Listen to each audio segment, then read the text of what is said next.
Good afternoon, viewers, and welcome to another edition of our talk under the board heading This Life. Today, I'm going to be relating an experience which I had nearly 50 years ago to you, and my title will be And This Too Shall Pass. In September 1973, my late father of blessed memory, Dr. Michael Alafealuku, who was a senior inspector of education in charge of secondary schools in the old western state, took me on a tour to a village called Ipele in Ondo State now. As we drove from Akure towards Owo, there was a storm. There was a wild wind before the storm, and all the trees by the roadside were visibly shaking. The tall Ashoka trees were bending. My father called out to me. He said, "Daughter, look out of the window. What do you see?" I said, "These Ashoka trees, tall, slim as they were, they're bending." My dad said, "Let us drive on." We drove on another 25 minutes or thereabout, and he asked again, "Look out, what do you see?" I said, "These Ashoka trees are standing erect again." He said, "Daughter, in life there will be storms. When the storms of life are raging, don't try to struggle. Just lie low, bend your head. When the storms subside, you can lift up your head again."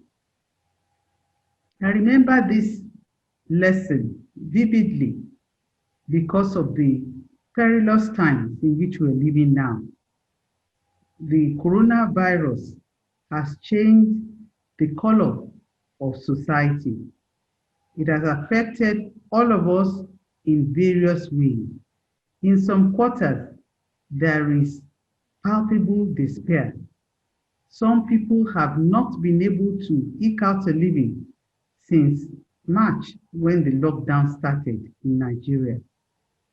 In some quarters, they've made money by making face masks and all other paraphernalia of coping with Kuru, as the Nigerians would call the coronavirus. But what is instructive is that no situation in life remains permanent. Everything will pass.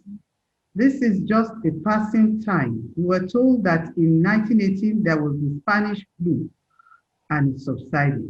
We once had Ebola and it subsided. So we as a people must make up our mind that we are not going to let the coronavirus get us under. We are going to fight it. We are going to use our facial masks. We are going to practice social distancing. We are going to improve our hygienic habits so that this coronavirus does not wipe us away. I will now hand over to one of my business associates, Mr. Adeyemi Feta, who will comment how can we survive these perilous times? How do we keep our heads so that when this passes, as it will pass, we can stand erect like those Asoka trees? Over to you, Mr. Feta. Okay, thank you for the opportunity to contribute on this during this session once again. I'm very grateful for the opportunity to be here. My contribution is as follows. Um, a palm tree or the asoka tree has its roots firmly placed in the ground that is not swept away, it's not blown away. So even though its branches tilt back and forth during the storm, as life is, we should be able to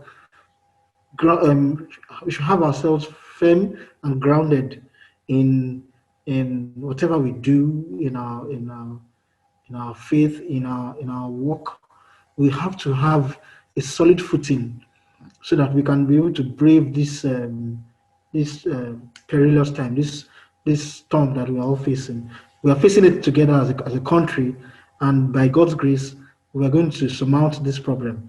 But at the same time, as we live day by day, we should imbibe skills, living skills, like we said, how to be able to fashion um, a living just in case